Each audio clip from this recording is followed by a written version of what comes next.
Hello, ladies and gentlemen. This is your girl Mitzi, and this is Mitzi. Let's think about it. Today, we are thinking about planting a tree you will never sit under.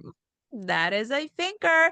And luckily, I have Rex here who's going to be helping us think about this in a whole new way. So, thank you so much, Rex, for coming onto my show, sharing your time and your perspective with me.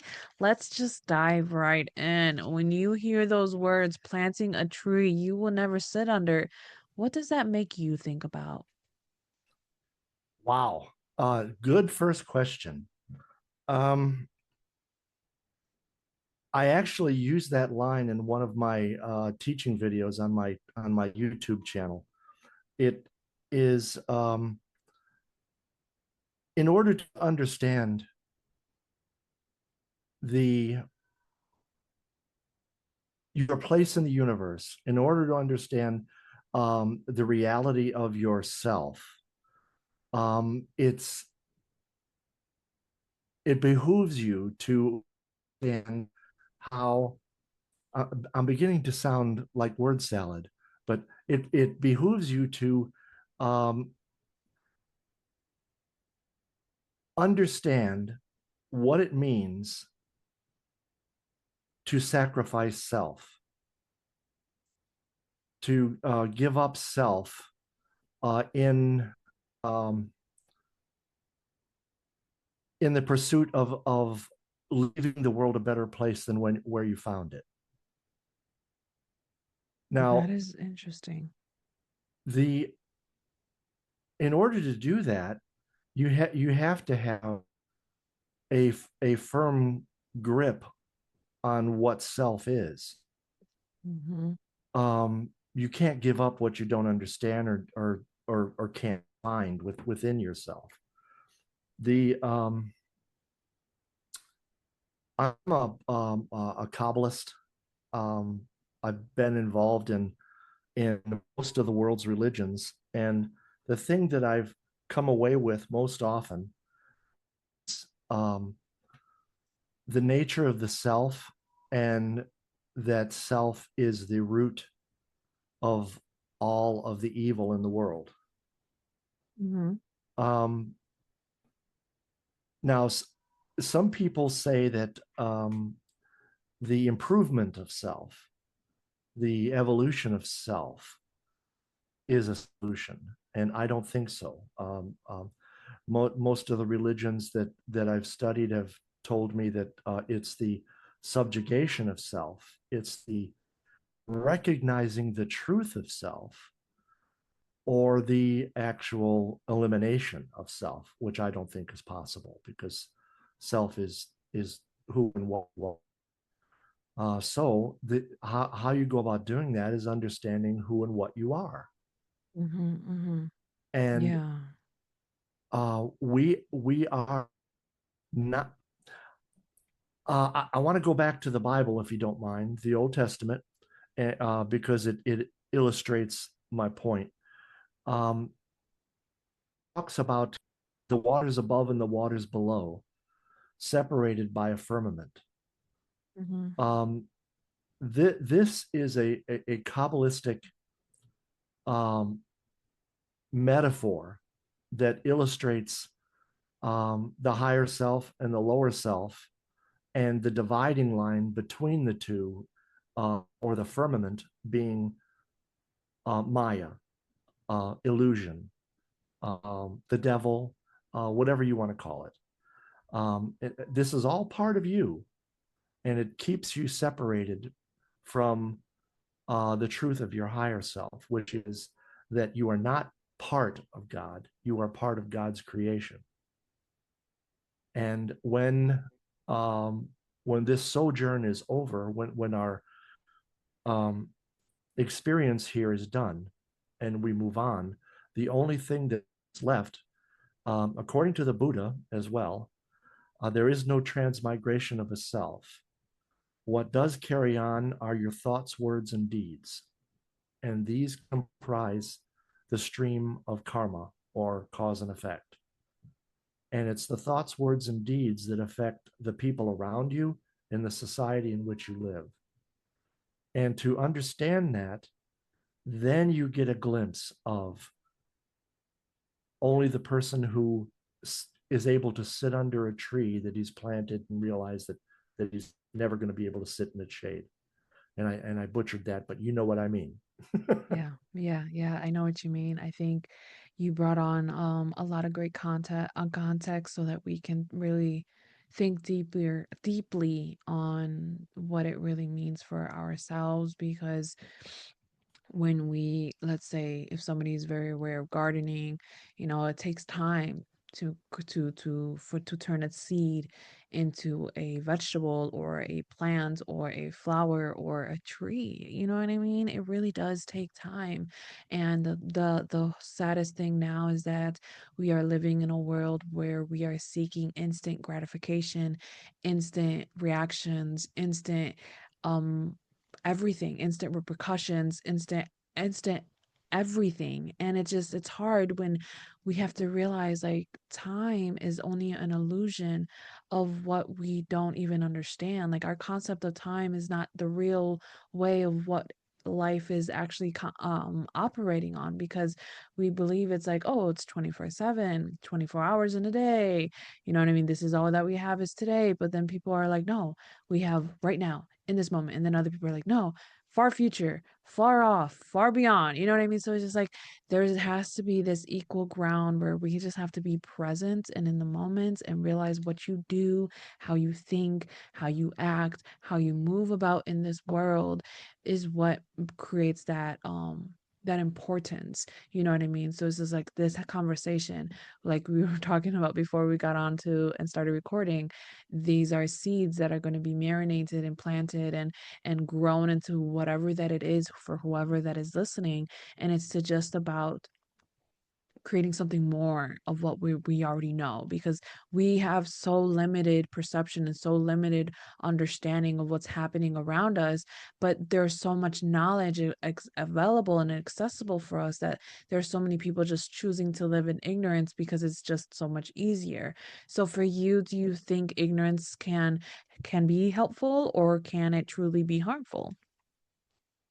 um, Ignorance is I've got that goes along with my concept of free will. If you take a a little rubber ball and you hide it behind your back and you put it in one of two hands and you hold it out and you say pick left or right. um, let's say you pick the left one and I open it up and you see that it's empty. Okay, let's try it again. I reach behind, I bring it out, and you pick the right one and I open it up and I see that it's empty. And then I go, they're both empty. Well, what did you do with the ball? I dropped it behind me. So you had option A and B, and you didn't know about option C, Mm-hmm. which proves that you can't choose what you're not aware of. Exactly. Yeah. So uh, that calls into question free will and gets us thinking about free will. But the planting of the seeds and looking for that immediate gratification. It's funny how the immediate gratification also goes along with in today's society self improvement, self aggrandizement, um, self awareness. Everything is centered on the self. And the more we do Mm. that, the worse society gets. Yeah, because it's like we're going into this individualistic mindset. And I keep on saying, like, there's this movement going around where it's all about me, myself, and myself. And it's just, we're not realizing like we live in an earth that doesn't think about itself. You know what I mean? It has Mhm. natural flows of water, natural flows of wind, natural flows of current, natural flows of life, living and beating and comprehending with it. It's like the movie Avatar. You know what I mean? They go to this planet and they realize that the trees are connected, the trees are talking, the animals are connected, the animals are talking, they all are connected in one way or another. But we are missing the point.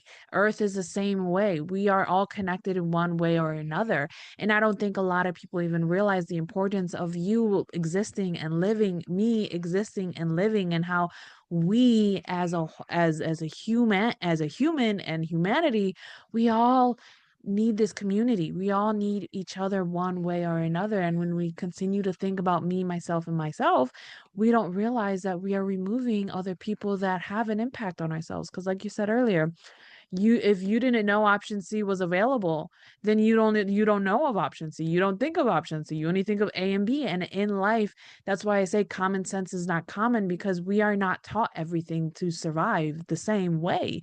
Wherever you may live, you were taught how to survive your environment in your situation, and I was taught to live in my environment and to survive my environment. And if somebody lives in a jungle, they're going to learn how to survive the jungle. If somebody lives in an island, they're going to learn how to survive the island. But it's not going to be common when that person from the jungle goes to the island or goes to the desert, and the way that they move through that environment is not going to be the same the way that they used to move in the other environment. So our ways of dealing with things are not always going to be the same. And I think that concept of normal really needs to be changed, because there's no such thing as one plain label of normal, because normal is whatever that you are used to. You know what I mean? So it really Yes, I does do. change the way that people need to think about this. So it's like, for you, what does leaving a legacy, what does that make you think about? Leaving a legacy. I'm not really interested in leaving a legacy. That that brings that brings a very dark form of ego into play. Um, I don't want to be remembered so much as I want the next person to walk the earth to be a little bit freer. And I don't need him to owe me any thank yous or reverence. Um, the important thing, the most important thing for me as a teacher to do is those seeds that we talked about. Yeah. Um, now, I'm not concerned with when they sprout, if they sprout. Like Jesus said, those seeds are planted on a rocky ground, fertile soil. Some of them sprout, some of them get eaten by the birds. Yeah. Um, that's not up to us. That's up to the Yeah. flow of cause and effect, or karma, Mhm. or the will Yeah. of God. You can put it that way as well. Yeah, yeah. I like the way that you said that, because it really does take away yourself as that selfish mentality. You know what I mean? Like, I need my kids to remember me. I need my kids to know that I did this for them. I need them to know that I struggled and I only came out with 2 cents and still made this business. Like, that need can truly drive somebody crazy. You know what I mean? And I don't think that's a topic that people really even think about when they think about a legacy. You know what I mean? Because when they think about a legacy, they think about all these positive contributions in the world. Then it comes down to that egotistical mindset. Like, where are your reasons? Why did you really plant that tree? Why did you really make that bench? Why did you really start that park? Why did you really do it? Was it for the kids, really? Or was that for yourself, knowing that, oh, I did this and they're going to remember me and they're going to know my name? You know what I mean? It really takes away from that realness that people need to step into. The once you take out of it, you can um, you can't eliminate the self, but you can put the self in its place. Or as Jesus said, "Get thee behind me, Satan." Yeah. I see you. I can't get rid of you. I can't get rid of temptation of engaging in self, but I can see it for what it is and put it behind me. Put it Mhm. out of my area of um, how I react to the world.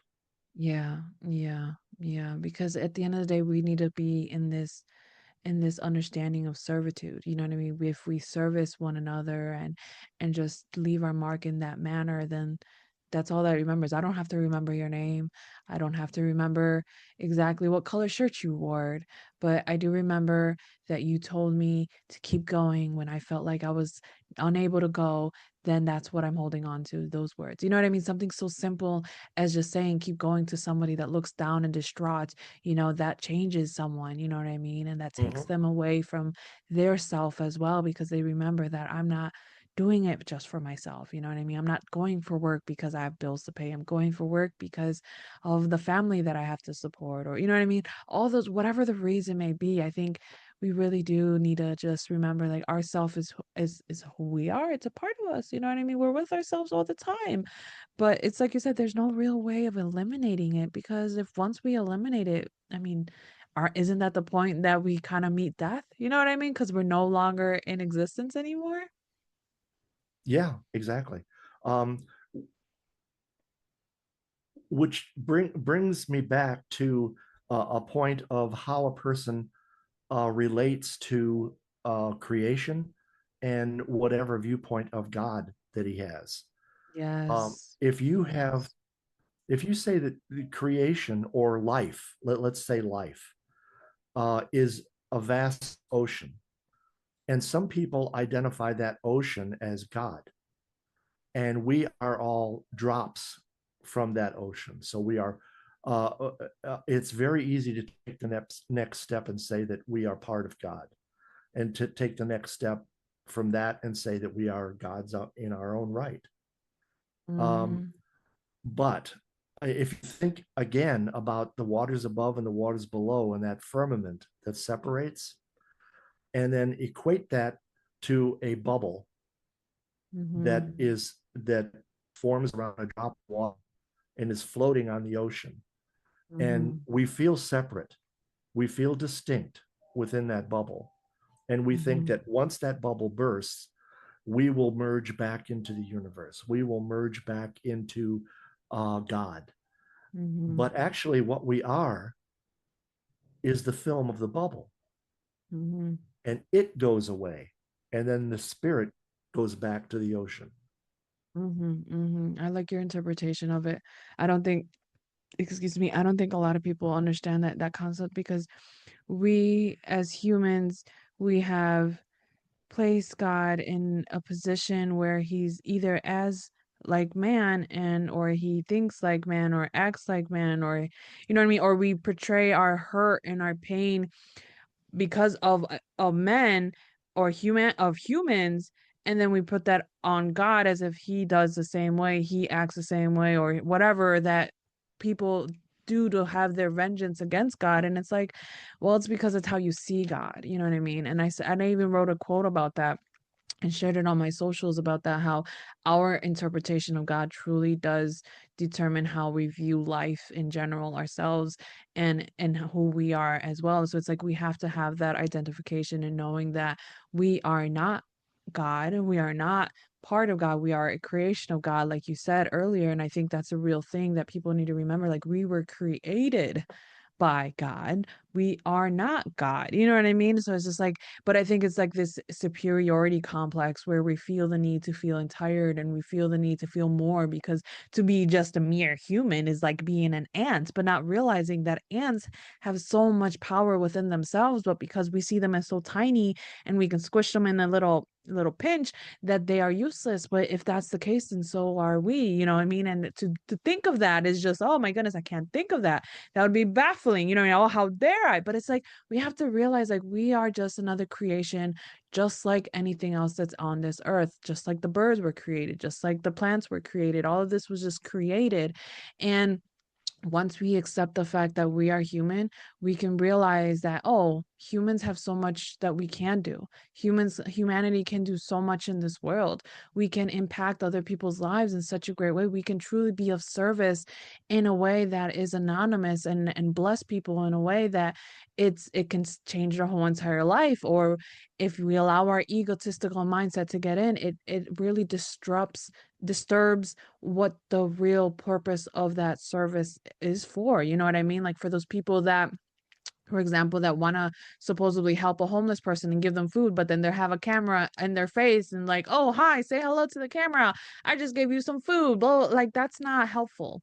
You know what I mean? That's not helpful. And if you ever been homeless, the last thing you need is a camera in your face saying, oh, look at this guy. He's homeless and now he needs food. So I am giving him food out of my hard earned money. You know what I mean? That doesn't make the situation any better. And I don't think people realize that. But man, Rex, time is catching up to us, and I am sad because time is catching up to us. I feel like we could keep talking about this in different avenues, in different ways, because it's so deep, and people need to start thinking more on a deeper level of life and stop living on the surface and getting blown with the wind because they can't think deeper. So I appreciate this conversation and how deep we were able to get it. But what can be some lasting words that you can leave us off with to keep on thinking? Um, I would say that there's a prayer that I say every morning. Father of all things, unknowable is thy true name. Uh, the name representing the nature. We don't know it. So holy and unknowable is thy true name. Thy will is absolute. It cannot be denied. And so I ask for nothing, but instead give thanks, opportunity to experience the glorious unfolding of your will for one more day. Mm-hmm.